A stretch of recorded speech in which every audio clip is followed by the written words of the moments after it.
Some friends, Bob and Maria, visited us. We've known them since we got married. Maria used to work with my wife at a big travel agency with offices in many states. Bob supervises in a factory while I'm an electrician at a local one. We watched Same Time Next Year, a movie about two lovers meeting yearly despite being married to others. Our wives teared up when the lovers parted ways. "I can't believe you're romanticizing their infidelity," I scoffed. "So what? It's okay as long as they're true lovers meeting annually," Maria defended. Trina exploded, condemning my past relationship and insisting it's about genuine love, not affairs. Bob intervened, calling for a break from arguing over a movie. I pressed Bob, asking how he'd react if Maria wanted an annual affair. Bob refused, confident in Maria's fidelity. A tense moment passed between the women, leaving me uneasy. Maria affectionately sat on her husband's lap, while Trina, distant, offered drinks. We switched off the movie and gathered in the kitchen to play cards. Reflecting on past relationships, I realized my naivety in believing in everlasting love. My high school sweetheart, Melissa, went to another dance with Eric before I left for military duty. Despite promises, I couldn't shake the unease of her being with someone else. About 4 months into my deployment, my sister's letter revealed Melissa's pregnancy, news she hadn't shared in her letters. Fuming, I lashed out in a letter, ending our relationship. Ignoring her subsequent attempts at communication, I learned she married Eric, and they started a family. Overseas, I grappled with my newfound hero status, but deep down, I felt foolish and indifferent about my own safety. Returning from duty, I was astonished to receive commendations for bravery. Back in town, a celebratory gathering awaited me, filled with familiar faces. Amidst the crowd, I hoped to encounter a certain woman, but she avoided me, likely due to the harsh letter I had sent. Despite the festivities, memories of her actions lingered, overshadowing the joyous occasion. Amidst the dancing, I approached Trina, a former classmate once considered out of my league, now single after dating a high school star athlete named Zach Carter. Trina pursued a business degree at a local junior college and landed a job at a major travel agency. Meanwhile, Zach had relocated, presumably marrying a wealthy woman.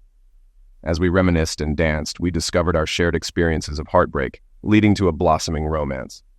After 6 months of cohabitation, we tied the knot, both sensing an upward trajectory in our relationship. I secured a job at a nearby factory while training as an electrician.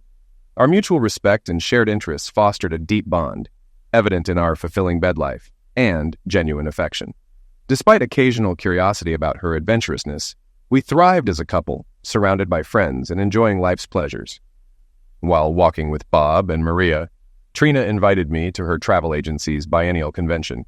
She explained they showcase tourist destinations and allow spouses to attend. Maria offered to accompany Trina, as Bob couldn't go. I agreed, seeing it as a chance for Trina to enjoy herself while I awaited her return. As the women excused themselves, Bob and I joked about avoiding the dull seminar. When Trina returned from the seminar, we had passionate closeness, leading to her pregnancy. Our baby girl, Renee, arrived on Valentine's Day, a cherished gift. Trina took a 3-month break, with my sister Jen assisting with childcare. Renee became my pride and joy, bringing immense joy to our family. Despite our happiness, Trina and I argued, often bringing up past relationships.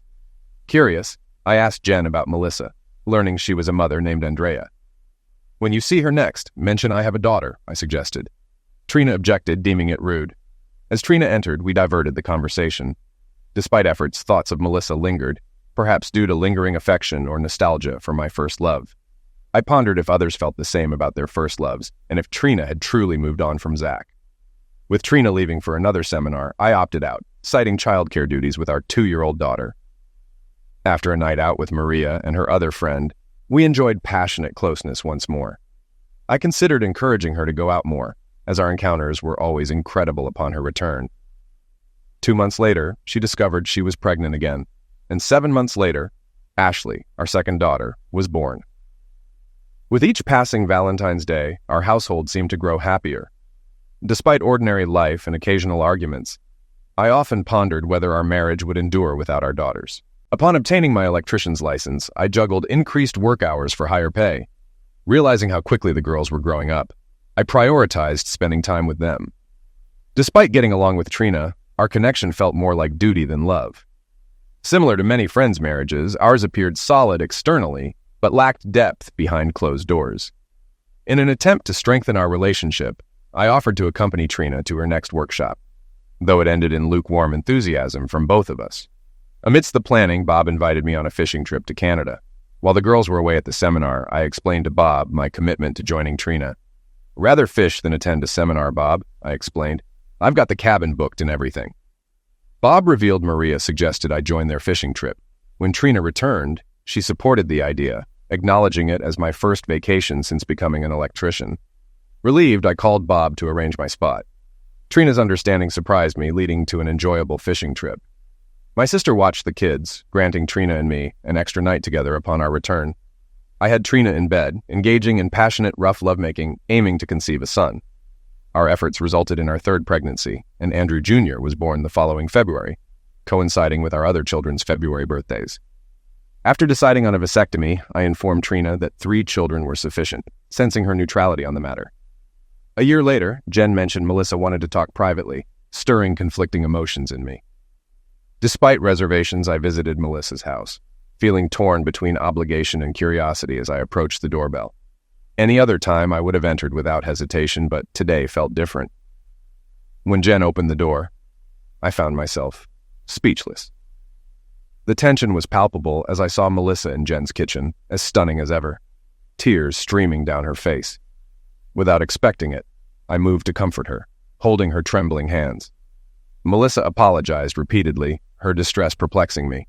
A decade ago, her tears might have brought me satisfaction, but now time seemed to have softened my emotions. Embracing her, I reassured her, noting the scent of familiarity. Melissa explained she had broken a promise made to her husband, Eric, for the sake of their daughter, Andrea. "You're right, Mel. I don't understand. What's going on?" Mel began to compose herself as Jen brought her tea. The 3 of us sat together, but Mel insisted Jen stay, as she needed to hear too. Mel revealed that her daughter, Andrea, faced severe jaundice from liver failure, requiring a transplant. Despite efforts, Mel wasn't a match, nor were any family members. When Jen mentioned Eric, Mel dropped the bombshell. Andrea's biological father was me. Overwhelmed, I struggled to comprehend. "Why didn't you tell me?" I demanded. "I can't believe you kept this from me. When you found out you were pregnant, you never gave me a chance to explain. You cut me off, calling me names. I wrote you a letter, but you never replied. I was livid when I received that letter and tossed it aside. I can't believe I acted so foolishly. I've resented you all these years. Why did you marry Eric? Does he know Andrea might not be his?" Mel smirked faintly. "You're still as unpredictable as ever. That's what I've always admired about you. Of course, Eric knew Andrea wasn't his. We never had relations until after marriage. I told him you were the father and wanted nothing to do with me. That's what you said. Eric cared deeply for me and, though proud, agreed to marry me under the condition that he be seen as Andrea's father. I felt trapped at 18. Eric and I wed, with me promising to never see you again and to portray Eric as Andrea's father. Despite my love for you, Eric understood. He's a decent man, and things went smoothly until Andrea's recent liver troubles. You're her only hope. I had to decide whether to tell you. Eric warned that if I revealed Andrea's true paternity, our marriage would end. But Andrea's well-being comes first. Will you undergo testing to see if you can be a donor?" Tears of hope filled her eyes. It was a weighty decision, with my marriage hanging in the balance. Committing to donate part of my liver to Mel's baby meant facing uncertain reactions, yet I resolved to do what was morally right. I assured Mel I'd undergo testing to save Andrea's life, scheduling the appointment for Monday. Tears filled our eyes as Mel embraced me, professing her enduring love. Despite the emotional turmoil, I returned home, grappling with the revelation that Andrea was my daughter. The situation left me bewildered, navigating newfound complexities in my life. As I waited for Trina's return, I grappled with conflicting emotions, knowing her volatile mood might unsettle our children. The children had witnessed our frequent arguments. On Sunday, I took them to my mom's, promising Trina a quick return for an important discussion. Upon my return, Trina confronted me, questioning why we couldn't talk in front of the kids. I explained that I had spoken with Melissa, and we needed to address a serious matter: her daughter's urgent need for a liver transplant due to jaundice. Trina expressed skepticism about our involvement, questioning why Mel would confide in me. Confirming Mel's claim that I could be the father of her daughter, I admitted my surprise. Despite Trina's concerns about our family, I emphasized the urgency of Andrea's situation and my obligation to help. Trina's anger was palpable, accusing me of prioritizing Mel and her daughter over our own family. Despite her accusations, I asserted my commitment to saving Andrea's life and potentially embracing fatherhood if the test confirms paternity. I urged Trina to set aside her resentment and consider the gravity of the situation. I'm against it, Andrew. Despite your feelings for her, she's not my concern. I have my own children to worry about, and I don't want her in our home if she survives. You're acting despicably. I'll help the girl if I can, but I won't tolerate your affection for her mother. You're still hung up on her, aren't you? You're pitiful, Andrew. Go be with your old girlfriend and donate your liver to her daughter. Maybe she'll take you back after I kick you out. I'll be watching you closely. After picking up the kids, Trina barely spoke to me when she came home. I knew life was going to be difficult from now on. At the hospital, I waited while they conducted tests. In Andrea's room, Mel was conversing with her daughter. Andrea, small due to liver issues, resembled her mother and looked no older than my 6-year-old daughter. Mel smiled warmly when she noticed me. "Thank you for coming," she said. Andrea looked at me with hopeful eyes. "Are you my guardian angel?" she asked. "Mom said you'd be here today to help me. Are you him?" I smiled gently. "I'm not exactly an angel, but I'm here hoping I can give you what you need. We'll know soon. You're Andy, right? Mom named me after you. Did you know that? We talk all the time, sharing secrets. When I'm better, I'll share them with you," Mom said. "That's sweet. Despite how young I may look, I'm 10 and pretty smart. Do you have siblings?" Her words intrigued me. Did she know the truth about me? "Yes, honey. I have 3 younger kids. When you're well, I'll introduce them to you." "That'd be nice. I don't have siblings to play with, so maybe I could borrow yours." She smiled weakly, tubes attached to her face. "Rest now, sweetie. Save your strength," Mel said, comforting her daughter. Andrea nodded, drifted off, and Mel assured me, "She knows more than you think. We'll share our secrets when she's better." Mel escorted me to the lab, where we were directed to the doctor's office to wait for him. "Mr. Connors, you're an excellent match for Andrea. While the ideal donor would be a child, we can transplant a portion of your liver into her," the doctor explained. "Doctor, she's my daughter. Please refer to her as such," I insisted. The doctor nodded with a smile. "Well, Mr. Connors, your daughter has a promising chance for recovery, although it may take some time for her body to adjust, given her age. We expect a swift recovery," he continued. "What about me, Doc? What's the procedure in recovery like?" I inquired. "You'll undergo anesthesia while we extract part of your liver. Afterward, expect a period of discomfort akin to being knocked by a truck. Bed rest for a month is necessary, and you'll need at least 6 weeks off work. Your body will gradually heal over the following year," the doctor elaborated. "Sounds serious, Doc. Thanks for being candid. It's clear my daughter's fortunate to have me. But what's the catch?" I asked. The doctor chuckled. "The catch is, we need to proceed swiftly. I suggest surgery as soon as possible, preferably tomorrow," he replied. "Tomorrow? Let's aim for Wednesday instead. I need to arrange time off from work and get the necessary paperwork. Can you accommodate that?" I requested. "Agreed. My secretary will handle the paperwork for Wednesday. Until then, Mr. Connors," the doctor confirmed. "Just call me Andy, Doc. Looks like we'll be spending quite some time together," I remarked. Mel held onto my hand tightly as we made our way back to Andrea's room. Though tears filled her eyes, they were tears of happiness. "I'm at a loss for words, Andy. You're pausing your life for a few months to help my daughter. I'm doing this for her, too." "I couldn't live with myself if I didn't," she confessed. "As for us, Mel, I'm uncertain about what lies ahead. I'm committed to my marriage, and I'd never betray my wife.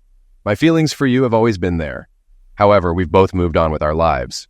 Regardless, I want us to remain friends, and I want Andrea to be part of my life," I explained. Bending down, I planted a gentle kiss on Andrea's forehead. "Rest well, my dear daughter. Daddy loves you," I whispered, feeling tears well up as I left the hospital. Upon my discharge, I visited my boss to explain the situation. He expressed surprise at not knowing about my children's illness. I opted not to delve into details, but thanked him for assisting with paperwork and insurance. He assured me my job would be waiting upon my return.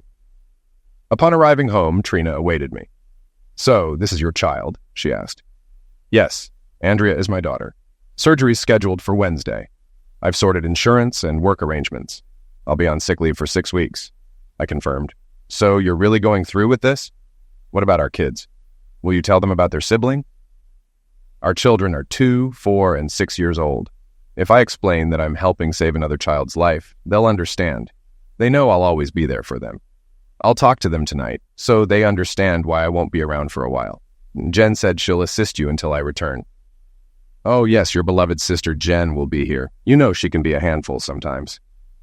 Don't say that. Don't disrespect my sister. She's like a second mother to our kids, and you know it. If you don't need her help, just let her know. I'm sure she'll understand.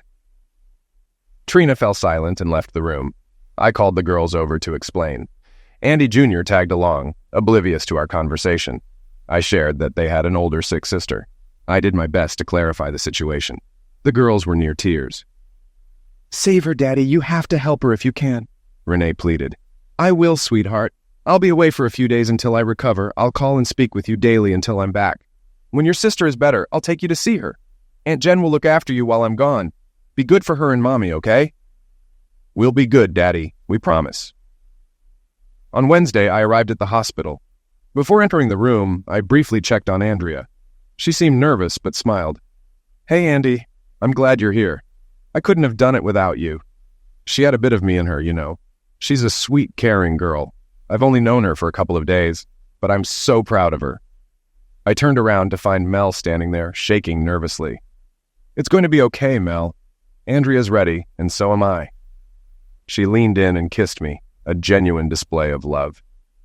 "Thank you, Andy. I'll never forget what you're doing for our daughter." Looking back at Andrea, I realized she had overheard her mother's words. She smiled at me, as if to say, "Thank you, Daddy." In my room, I prepared for surgery. Upon waking, the doctor warned me about the recovery process. He wasn't exaggerating. I felt awful. A nurse came in, adjusted my pain medication, and ran some tests. I looked around, but no one was there. I knew Mel would be with her daughter, but I hoped Trina would change her mind and visit me. I drifted off to sleep and later woke to voices. It was my sister Jen and Mel. "Hey, little bro. How you holding up? You look rough," she chuckled. We always bantered like this. She was the best sister anyone could ask for. Married, but no kids. We just never discussed why. "Jen, please, no laughing. It hurts like crazy. How did it go? Is Andrea okay?" Mel says it's too soon to tell, but the doc is optimistic. Surgery went well. Now we pray her body accepts the liver. "Heck, he's taking my liver. I don't give my organs away like candy," I chuckled, wincing at the pain. "Andy, I owe you big time. You saved our daughter's life. She's still my daughter, even though we're not married. I'll visit her regularly. My kids can't wait to meet their big sis." "What about Trina?" "I tried to talk, but she'd always walk away. I just wanted to be pals, but she wasn't having it. I hope Andrea bonds with your kids." "Trina never mentioned talking to you. Never. I'll bring my kids to see Andrea. They're eager and asked for her speedy recovery. I promised I'd make that happen." We chatted for a bit. Then the doctor visited. Jen and Mel said they'd catch up later. The doctor updated me on my health and Andrea's. Despite feeling awful, I called home to check on the kids. Trina answered, asking how I was. "Okay, I guess, just calling to say hi to the kids. Not up for much chatting, especially with Trina. I might drop by tomorrow after work. Been swamped today," Trina mentioned, passing the phone to the kids, who eagerly chatted away. Told them we'd talk more tomorrow, but I wanted them to know I'm okay and miss them. "How's the girl, Daddy? Feeling better?" Renee inquired. "She seems to be. Need some rest now, girls. Give Andy a kiss for me. Love and miss you all." "We love you too, Daddy. Bye." Trina visited the next day, asking about Andrea and my health, though she seemed more obligated than genuinely concerned. She mostly discussed a Chicago meeting a month away, figuring I'd be out of the hospital by then to watch the kids. Trina mentioned Jen was watching our kids, hinting at her willingness to visit me. Her presence left me questioning the state of our marriage. Though I lacked solid evidence, I sensed she harbored secrets, relying more on intuition than any sixth sense. After a brief kiss, she promised to return in a couple of days and left. When Mel entered, the atmosphere shifted, prompting me to reflect on my marital choice. Despite realizing I may have married the wrong person, I resolved to salvage the relationship for my children's sake. I remained committed to them, even in a loveless marriage. I faithfully called my kids every night, enjoying their banter over who got to speak to me. Even little Andy managed to utter "Dada." Trina, Jen, and Mel visited regularly during my hospital stay, the latter practically living there between caring for Andrea and me. Although I knew I'd miss her once discharged, repairing my marriage took priority. Work colleagues and Mom also visited, the latter showing unwavering support since my ICU discharge. She never vocalized it, but her actions conveyed acceptance of Andrea as her granddaughter. Such unspoken understanding is typical of grandmothers' love for their grandchildren. I inquired about Erica's upcoming divorce from Mel. He's relocating to California. Despite being a bit of a geek, he's a good guy. I'll miss him. We're staying friends. He's tech-savvy and found a job in Silicon Valley. He'll make a great husband for someone else, she explained. Curious about Mel's livelihood, I asked, "What's your profession, Mel? How will you manage?" She revealed, "I handle billing for medical facilities from home. Eric, being a computer whiz, set up my system. We've divided assets fairly. I'll continue payments and manage on my own. After clearing debts, we'll split savings. No alimony. It wouldn't be fair to him or his child," she explained tearfully. Later, Eric unexpectedly visited, catching me off guard. "I hope he isn't here to argue. He'd surely win." "Andy, I'm here to express my gratitude," he said. "Gratitude? You saved Andrea's life," I responded, puzzled. "Yes, and I'll miss her sweetness. I leave for California tomorrow. Andrea's responding well to your liver," he informed. "Eric, perhaps you and Mel can reconcile. She values your respect, Andy." "Let's not pretend. If Mel loved me like she loves you, I'd have stayed. I played second fiddle for years, hoping she'd choose me, but she never did. Our marriage was good, but I need love, not just respect. Can you relate? We're inseparable, but our heart's with you. I can't go on, especially since Andrea isn't my biological daughter. Look after my family. Computers are my passion, so I'll be in Silicon Valley. Thanks for giving Andrea another chance. You're a great person, Andy. Eric." "I'm sorry. What about Andrea? She'll miss you, the only father she's known." Our relationship with Mel was based on respect. We decided my name wouldn't be on Andrea's birth certificate. Mel put your name, saying you were overseas. I think Andrea knows about you and Melissa. She'll miss me, but she needs a father figure. Why not you? Thanks again. Take care of them both." Before I could react, Eric left. I pondered the complexity of my home life. I had a wife, 3 kids, and a solid marriage. Yet there was my ex-girlfriend and the daughter I donated a kidney to. Quite a situation, I thought. Eventually, I returned home, restricted from lifting anything heavy. My daughters understood, but Andy, not so much, wanting to be held. Yet he settled for sitting close. Trina went to work daily, and our interactions were civil upon her return. Jen visited daily, offering assistance. I kept Mom informed about my progress. She helped by taking care of the kids every few days, allowing me rest. During my recovery, I refrained from contacting Mel directly. Jen kept tabs on Andrea's progress. When Andrea returned home, my daughters eagerly wanted to meet her. Unable to drive, we all went to Mel's in Jen's van. Mel's home was stunning, impeccably furnished and spotless. I reminded my kids to be quiet, as Andrea was unwell. Mel greeted them warmly, introducing herself as just Mel. Leading my daughters to Andrea's room, she unveiled a radiant, healthy-looking Andrea. I was taken aback by her transformation, free from the jaundice that had plagued her. "Hey," Andrea greeted. "I'm your big sister. Well, sort of big." She grinned, noticing Renee's height. Wondering about her little brother, Jen entered, holding Andy. Andrea warmly welcomed him as my sweet brother from the other mom. Tears welled in my eyes, shared by Mel and Jen, as we witnessed this heartwarming moment. As Andy joined his new big sister on the bed, I realized Andrea must have been told about our connection. Over the next few hours, the kids bonded, reluctant to leave when it was time for Andrea to rest. Promising they could return soon, I reassured them of frequent visits. Leaving Mel's, I braced myself for Trina's reaction when I mentioned our visit. Surprisingly, she remained calm as the girls excitedly shared about meeting their big sister. However, before bedtime, the kids unleashed a barrage of accusations at me, which I tried to diffuse by explaining Jen's presence. Trina, though, suspected an affair, despite my assurances of innocence. After a heated exchange, we retired for the night, but Trina refused to share the bed. Over time, our relationship began to mend, and I focused on my recovery, heeding the doctor's advice to wait before returning to work. Trina reminded me of her upcoming trip to Chicago, leaving me to handle childcare. Thankfully, Andy's spirits lifted as I could now pick him up. The following week, our friends joined us for a movie night, opting for same time next year. To recap from the beginning, there was tension between Maria and Melissa. Trina shared a secretive moment with Maria before they left. Since the surgery, things had been strained between Trina and me, and our closeness had dwindled. Despite initial resistance, we eventually made love. It puzzled me why her affection was limited to those moments. The next day, while tidying up, I found birth control pills on the dresser. Surprised, as I had undergone a vasectomy a year ago, I resolved to discuss it with her later, hoping for a valid explanation for their use. I searched for anything else of interest, but found nothing. We rarely used the computer at home and shared the same email address, which was normal. I skimmed through a few phone bills, but found nothing unusual. Maybe I was being paranoid.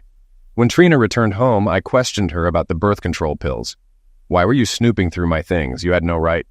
I live here too, just like you. I wasn't snooping. After our great night last night, I was tidying up and noticed the pills while putting away clothes. Can you explain why you're taking them when I had a vasectomy? You idiot. You claim to trust me, then interrogate me.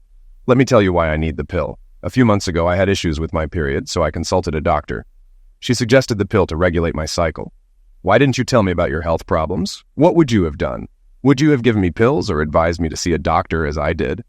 Besides, you were preoccupied with your other family members. I didn't want to burden you with my health issues at the time.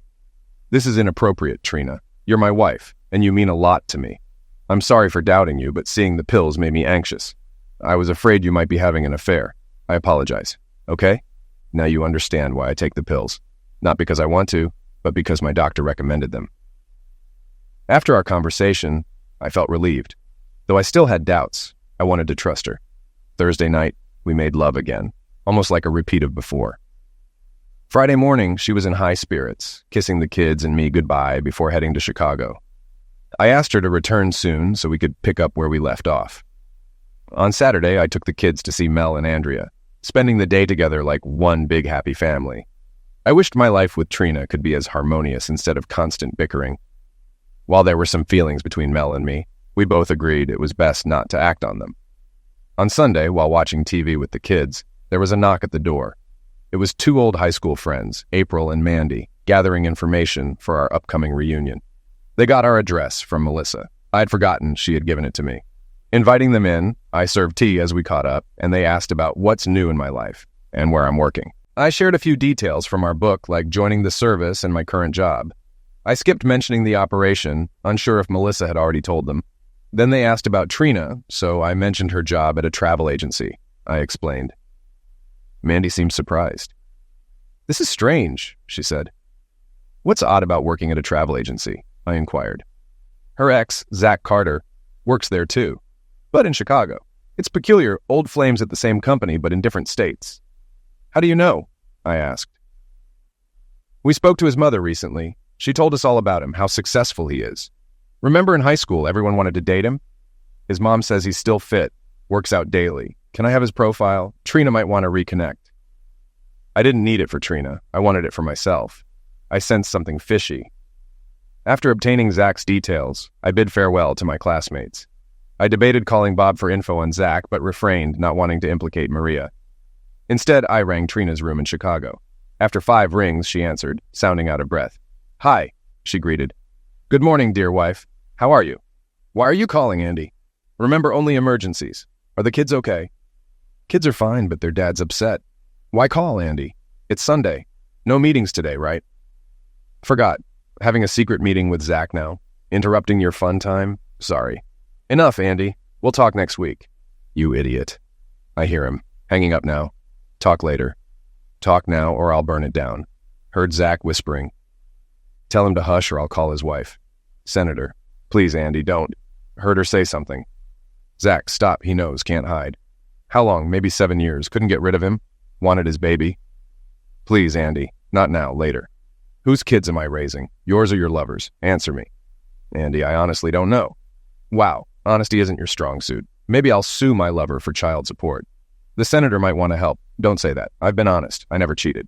You blamed me, but you had fun with him for 7 years. What do I say now? Andy, I don't know. We'll talk later. We'll divorce and test the kids.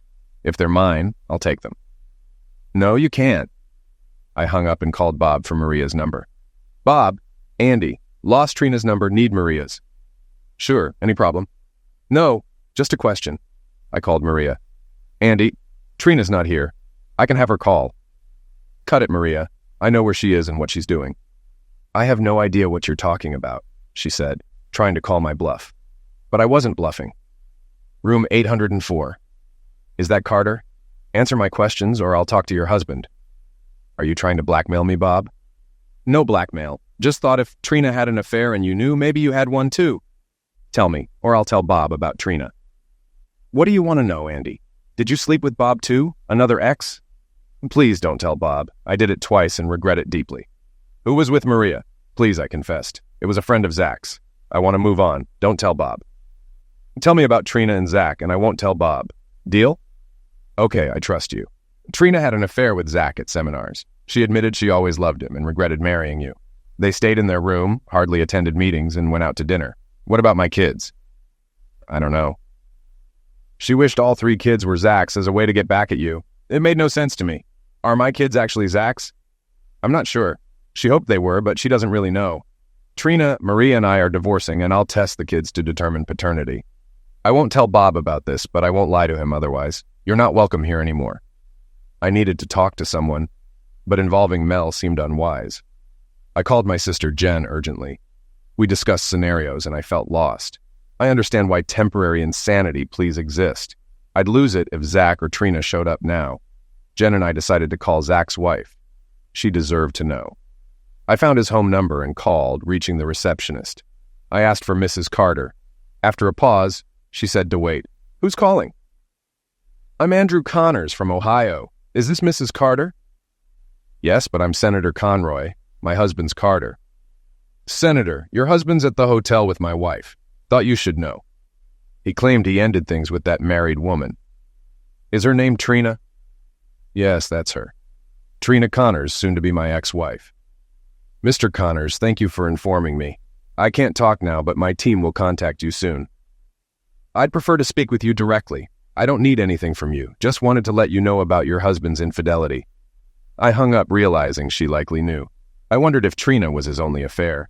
Now I awaited Trina's arrival to begin divorce proceedings. The toughest part would be getting tested to confirm paternity. What if they're not mine? I'd raised them as my own since birth.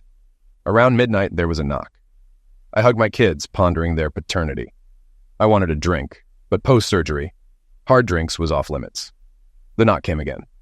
It was Officer Bates. Are you Andrew Connors? Yes, that's me. What's wrong? Your wife has passed away in a car accident in Illinois. I was stunned. Just moments ago, I loathed her, but now she was gone. It was hard to believe. I wished it was a nightmare, but it wasn't. What happened, officer? Are you certain it was her? I murmured. I'm sorry, Mr. Connors. It was an accident. Both passengers died on impact. You said they. The other person was Maria? No, sir, it was Zach Carter. Did you know him? I was shocked. I thought it might have been Trina and Maria returning early, but it wasn't. Yes, he worked in the Chicago office. What time did it happen? Around 7 o'clock. We wanted you to be informed promptly. Thank you, officer, I replied, closing the door, feeling a mix of emotions. Fear, hate, love, and loss consumed me. Tomorrow, I had to tell my kids their mom was gone. I couldn't sleep. Tomorrow would be agonizing. Trina was gone, and I had 3 children to care for. It might not even be mine. I wouldn't wish that situation on anyone. I must have nodded off in my chair. At 7 in the morning, the telephone woke me up. The caller ID said, "Personal call." I answered it.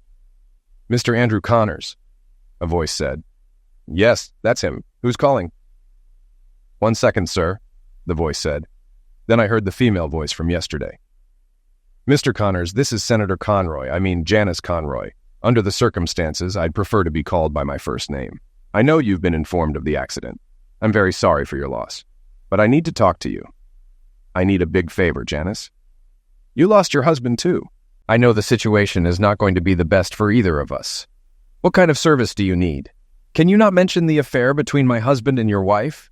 I know it will sound bad, but it will ruin my political future. There is nothing I can do right now to change the situation, but it will ruin my life. So you want me to lie and say it didn't happen? No, of course not. I just don't want you to talk about this affair in the press. You're going to get a few calls. I can take care of it from this side and let it go quietly. But I know someone will be looking for a story here. It's not going to be good for either of us. Janice, I won't interfere with personal matters if you will do 2 things for me. What do you want? I'll do it if I can. I want a real account of this accident, the one the high-ranking people are hiding. I also need a copy of Zach's DNA. You know what that's for? I'll do my best.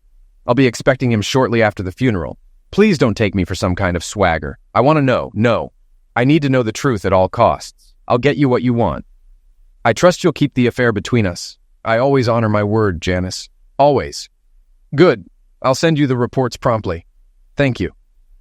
After hanging up, I brewed some coffee. Despite the early hour, I called Jen and informed her about the accident. It surprised her, but she promised to come over immediately. Since my parents were early risers, I informed them too. Then came the difficult part. I phoned Trina's parents. Her father answered, and I delivered the heartbreaking news. I recounted the details as best I could, explaining that Trina and Zach had been out for dinner and were on their way to the hotel when the accident occurred. They asked me to stay in touch, and I assured them I would. Once my kids were up, I prepared breakfast for them. When Jen arrived, we gathered the children in the living room and broke the tragic news. Renee, Ashley, you need to be very brave. Mom's gone, and she won't be coming home. Tears welled in their eyes, and they began to cry. Seeing their sorrow, little Andy joined in. It was heart-wrenching to witness my children in tears. I hugged each of them, letting them grieve. Though I tried to stay strong, tears streamed down my own face. I comforted the girls while Jen consoled Andy, doing our best to address their questions. Jen welcomed Mel inside, and she expressed her condolences, both she and Andrea visibly upset. Ashley sought comfort in Mel's arms while Andrea sat beside her mother. Surprised, I asked Mel how she knew. Jen explained she had called her after my call. I didn't mind. Once the children settled a bit, Andrea offered to take them to their rooms for games. It was a relief. Shortly after they left, the phone rang with journalists seeking answers. Frustrated, I hung up, but Jen took over, sternly telling them off for bothering us during such a difficult time. We turned on the news, and a report aired about a local woman's homicide in Chicago. She was with Senator Janice Conroy's husband, identified as Trina Connors. The senator claimed Trina was an associate of Zach Carter and had left their dinner plans earlier. She's deeply saddened by her husband's loss and extends condolences to Mr. Connors and his family in Ohio. We'll provide updates as they emerge. With the incessant calls, it seemed we needed a story for the reporters. I'll take the next call, I told Jen. Hello? Yes, Andrew Connors speaking. I'm puzzled by these calls. Here's what I know. Zach Carter and my wife Trina work at the same travel agency, but in different states. They had dinner and were heading back to her place when the accident occurred. The caller persisted with questions. Yes, I spoke with my wife that morning. They'd been friends since high school. I knew Zach too. We all attended the same high school. It's a tragic accident, and she'll be sorely missed by me and our 3 children. For further inquiries, I suggest contacting your senator. I ended the call. Jen and I took turns fielding the calls, knowing they wouldn't stop until we gave them something. The phone kept ringing incessantly, but Jen calling Mel was a lifesaver, helping us juggle kids, phones, and the door. We got numerous calls from neighbors and friends, adding to our existing stress. Lawyers kept calling, offering representation for any potential lawsuits, but we firmly declined. By day's end, the calls eased up. Mel prepared lunch with food brought by neighbors. It felt odd receiving food when appetite was low, but it spared us cooking. Then, a TV reporter unexpectedly knocked on our door. "May I speak with you, Mr. Connors?" asked the woman with the microphone, followed by the cameraman. "Who do you think you are? Showing up at my house a day after my wife's pass away for what? Gossip?" "No need to swear," Mr. Connors replied. "It's for television." "Forget your TV. I lost my wife. My kids lost their mother, and all you care about is news. Maybe you can photograph her body on the highway for more readers." "Sickening." "We just want the truth, Mr. Connors." "No, you want a lie to sell. Here's the truth. My wife and Zach were high school friends years ago." "Did they have a romantic relationship, Mr. Connors?" "Romantic relationship? They were just teenagers at 16. Would you call that romance? You're mistaken. I'm married with 3 children, aged 2, 4, and 6. My wife works full-time at a travel agency. Tell me, when could she possibly have had a passionate affair with her ex-boyfriend living 2 states away?" "But she was with him." "Yes, they had a business meeting in Chicago and grabbed dinner afterward. It's not uncommon for old friends to catch up over dinner. I spoke to her the day before, and if you followed your own news station, you'd know Senator Conroy was supposed to join them for dinner. Your aim seems to be spreading scandal and disrupting lives." As little Andy peeked out of the storm door, I held back the urge to unleash my fury. Imagine telling my son that his mother was nothing but a cheater, just eager for an affair with her ex. To insinuate she didn't love him, only craved another woman's husband. I wanted to lash out, but out of respect for the kids, I held back. "You sicken me. I've said I wouldn't wish this on anyone, but for you, I might reconsider. Let some reporter tear your life apart with false accusations and see how you like it. Here's a warning. If I catch a single lie about my family on your network, you'll be facing a lawsuit along with your channel.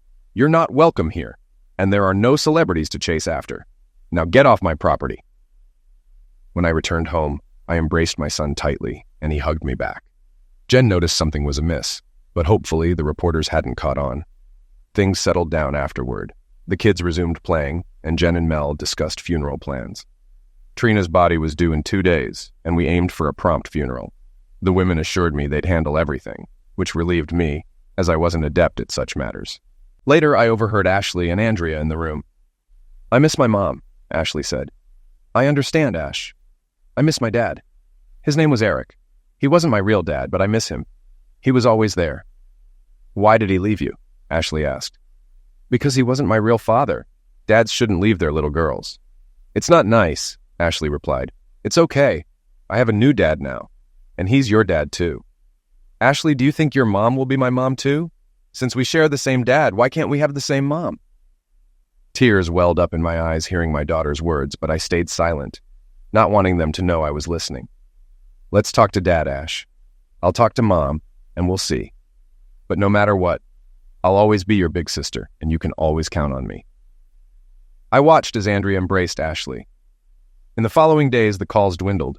A reporter who visited focused on Trina's positive traits to avoid any legal issues. A high-profile celebrity divorce overshadowed our accident news. Jen and Mel efficiently handled the funeral arrangements. Trina was laid to rest within 2 days, and the turnout was overwhelming. Jen and I greeted guests while Mel tended to her kids. Despite the sadness, seeing her with the children brought a mix of emotions. We said our farewells to Trina, shedding tears and sharing moments of laughter amidst the sorrow. Mel arranged a luncheon through her church, providing closure and a chance for us to mingle with friends. I even expressed gratitude to Maria and Bob for attending, advising Maria to learn from Trina's tragic fate. She should fight for her marriage. She hugged me gratefully for keeping our secret. I hoped she'd learn from Trina's errors. Mel and Jen asked about keeping Trina's belongings.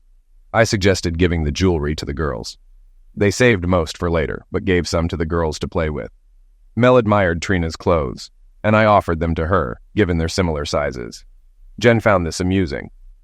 "You're clueless. Giving your late wife's clothes to your ex? Not happening." Mel liked them. "I was just trying to be accommodating. Women, huh?" Jen suggested selling the clothes at a garage sale for a fair price. Next on their agenda was a phone call I received from a familiar voice. After hanging up, I asked the girls to take the kids out for a couple of hours, explaining I had someone coming over. As they left, Senator Janice Conroy arrived with her driver.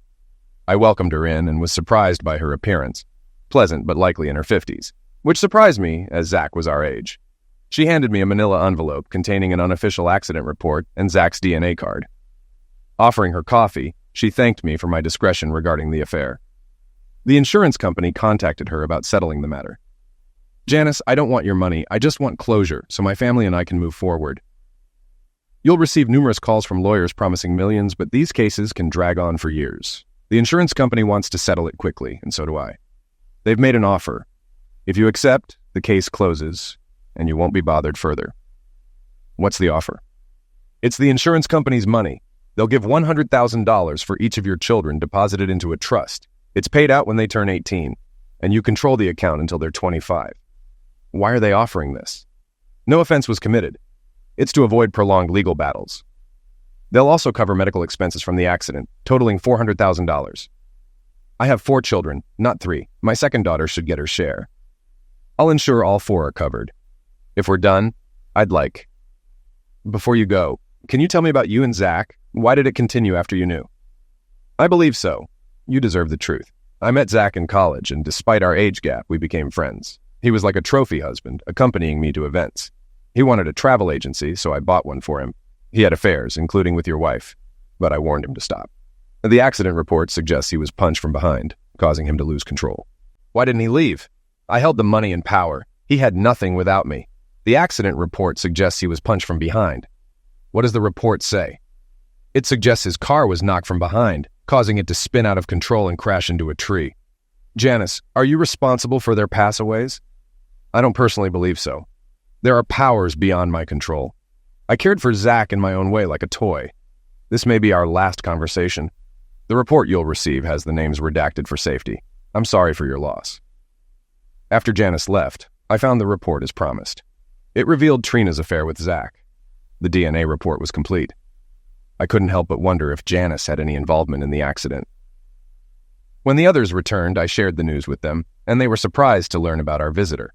They wanted to read the report. Are you sure you want to read this? It's heavy stuff, and you might not like what you see. Mel gave me a caring look. Andy, I care about you, so I'll hold back my curiosity. You don't have to face everything alone. Sometimes sharing can ease the burden. She smiled kindly.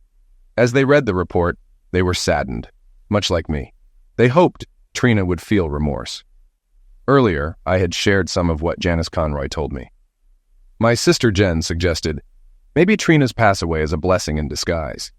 It could have been far worse if the situation continued, especially for the kids. I knew she was right, though she spoke the thought aloud. That was Jen, never shy about speaking her mind. Later, I sat at my desk, reviewing the report and Zach's DNA. Mel joined me. What's your plan with that? She gestured to Zach's DNA report. I have an appointment tomorrow to find out if Zach is the biological father. Don't do it, Andy. For your sake and the kids, please reconsider. I need to know, Mel. I need to understand why. But why now? Zach and Trina are gone, and knowing won't change anything. What if you're not the biological father? Will you give up the kids? Please, Andy, think about it. You've been their father in every sense. Don't let doubt overshadow that. Promise me you'll consider it, Andy, for your children's sake. All right, I'll mull it over tonight if we head out. I'll swing by tomorrow after we're done, I assured Mel. She gave me a light kiss, and then she called Andrea, and they headed home. True to my word, I pondered it all that night. The next day, by mid-afternoon, I arrived at Mel's place. The kids dashed out of the car and raced into her house. Andrea was at school, but Mel had given them permission to play in her room. Renee was meant to be at school, but I had already arranged for her to stay home the day before. You didn't, did you? Mel whispered. Sorry, but I made a promise to the kids, I admitted. What? You did it for them? What are you talking about? I promised them a trip to McDonald's for lunch, and I intend to keep my word. So you didn't follow through? Well, you know, different kind of promise. Not about lunch. No, I thought about what you said. They're my kids, and they always will be. Let's keep it that way. What's next? I settled on the couch, and Mel perched on my lap. Since the funeral, we'd grown closer, apart from the occasional kiss. Being near her felt wonderful. She was an incredible woman. You'll mourn for a bit, we'll start dating, and eventually you'll propose. I'll say yes, and we'll live happily ever after. Just like a fairy tale. A radiant smile lit up her face. I grinned too. What if I don't want to marry you? I teased. Then I'll just move in with you. Losing you once was enough. Besides, babies seem to like me, and I adore them. And what about lovemaking? Are you any good? I burst into laughter. Darling, it won't just be lovemaking with you. It'll be love, and it'll be amazing. Mel joined in the laughter. Just then, Andrea returned from school. Seeing Mel on my lap, she beamed. Renee, Ashley, Andy, come quick. There's something you have to see. Mel remained still as the children entered, with Andy trailing behind. They greeted Mel with smiles. Ashley spoke up first. Are you going to be our mom now that ours is gone? Tears welled in Mel's eyes as she rose from my lap, approached Ashley, and embraced her. Darling, I'd be honored to be your mom. Your other mom will always be in your hearts, and I'll be here to take care of you. Andy approached for a hug, and Mel embraced him. Renee then turned to me. Dad, when are you getting married, and where will we live? Well, sweetheart, I want to make sure you kids are on board with us getting married first. Of course, Dad. What a silly question. We already love Mel, and you're Andreas. Dad, we just want to know where we're going to live. Honey, I haven't even proposed to Mel yet. We'll do it, Dad. Propose right now. All the kids chimed in. Do it, Dad. Even little Andy. I chuckled, and Mel teared up. Taking her hand as she stood, I knelt before her. Mel, my children and I adore you. Will you be their mom and my wife? I'll need to get you a ring to make it official. I hadn't planned on doing it today, but I can't think of a better time or better witnesses. Before I could finish, the kids were urging. Answer him, Mommy. Answer him. Interestingly, even before she replied, they began calling her Mommy. How much longer do I have to ponder this, kids? It's a big step, Mel said, a smile playing on her lips. Just a moment, Mom, Andrea replied. We both know you've wanted this your whole life. There goes another secret. Andrea glanced back at me, smiling. Mel attempted to appear serious, but she wasn't very convincing. After careful thought, I agreed. Yes, Andrew Connors, I'll marry you. The kids cheered, urging, Kiss her, Daddy, seal the deal. It felt amazing. Kids, just so you know, we won't marry right away. We have much to do first, but we'll see each other almost every day, Mel explained. She avoided explaining waiting after Trina's pass away, but said they could call her mom if they wished. After the kids returned to Andrea's room, I glanced at a smiling Mel. That went smoothly, she chuckled. Are we going to have lovemaking if we start dating? Can we do it on the first date? I questioned. Anytime you want, honey. We don't even need to wait for a date, she assured me before dialing my sister Jen on the phone. What's going on? I inquired. Jen's coming to take the kids to see Happy Feet. Honey, I have a question for you. Are we going to stay here and do what we talked about earlier? Before I could respond, she called the kids back into the room. Kids, Aunt Jen and Uncle Ralph are taking you to see Happy Feet. Daddy and I have things to do, but we'll be here when you get back. Behave for Aunt Jen and Uncle Ralph, understand? Yes, Mom, we hear you, Andrea replied with a smile. Jen and Ralph arrived a few minutes later. Ashley hurried to them with news of our impending wedding and an invitation. Mom and Dad are getting married, and you're invited. But we haven't set a date yet, she announced. Jen glanced at us. Surprise, huh? Her smile indicated her approval. Renee spilled the beans. Dad proposed in front of us all. It was amazing. They sealed it with a kiss, they all chimed in, with Ralph grinning until nudged by Jen. Well, congrats, Jen said. Let's take the kids to the movies so you can finish up your business. We'll grab pizza on the way home, giving you about 3 hours. Hopefully, you'll wrap things up by then. Why are you laughing, Uncle Ralph? Ashley asked. I was just thinking about Dancing Penguins, which we're going to see. It should be a very good movie. When they left, I played dumb and asked what unfinished business we had to do. Mel pulled me into her bedroom. I've waited 11 years to put you in my arms again. Please make love to me. But don't forget that we have a 3-hour workday. Honey, I'll only need 3 minutes for the first round. We both started laughing as we undressed. We made it through the Christmas holidays, spending a lot of time together as a family, although we weren't officially married and still lived in separate houses. However, the kids were eager for us to tie the knot as soon as possible. After the holidays, the kids approached us about hosting a big Valentine's Day party. They explained that they chose to call Mel Angie because they already had Andy as their little brother, and it didn't bother anyone. They suggested combining the party with the other kids' birthdays during Valentine's week and turning it into a joint birthday wedding celebration. They proposed guests bring gifts for the other kids, including Angie, even though her birthday was in March. We found their idea endearing, and although we laughed, we were touched by their thoughtfulness. But I felt it was best to defer to Mel on such matters, knowing she would handle it with care. Mel glanced at me, then turned her attention to the kids' hopeful faces. She knew I had passed the decision to her. I avoided meeting her eyes as she deliberated. Finally, Mel spoke up, expressing her surprise at the children's expectation of gifts at their combined party. She gently reminded them of the importance of prioritizing others' needs over their own and expressed disappointment at their assumption. Her words seemed to resonate with the kids, who lowered their heads in understanding. Renee interjected, proposing that they forgo the presents to proceed with both the party and our wedding. Mel sought my assistance with her decision, and I managed to maintain a composed expression. Mel agreed to the birthday party and affirmed our wedding plans as a family celebration, but without the expectation of gifts. I was taken aback by her decision, pleasantly surprised that she consented to the family gathering. Mel's unexpected agreement left me feeling caught off guard. The children, overjoyed, embraced Mel and then came to hug me. Update. With a month and a half to prepare, most of the wedding planning fell on Mel's shoulders as I returned to work. Fortunately, Jen was there to lend her support, and they grew close, almost like sisters. They secured a church and pastor for the weekend closest to Valentine's Day, and the color scheme was set: red, white, and hearts galore.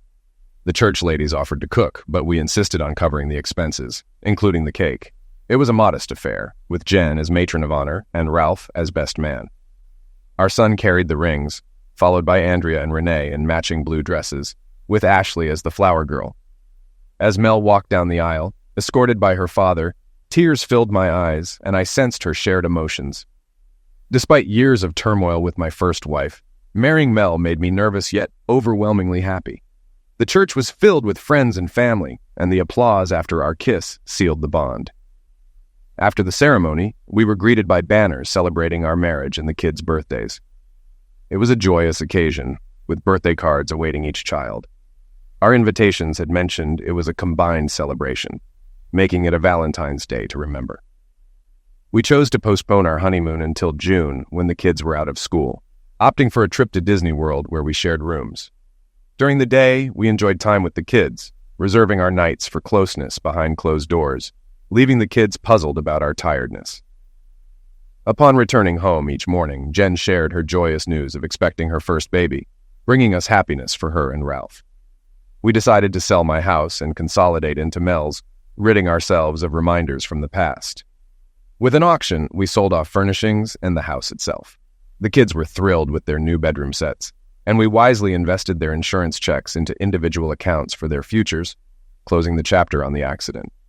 Meanwhile, Senator Conroy's re-election by a wide margin highlighted life's unpredictable nature, reminding us that sometimes everything aligns perfectly. I kept Zach's information in a safe, pondering future DNA tests for the kids. For now, the warmth of my children's hugs and their calling me Daddy reaffirms that I made the right choice.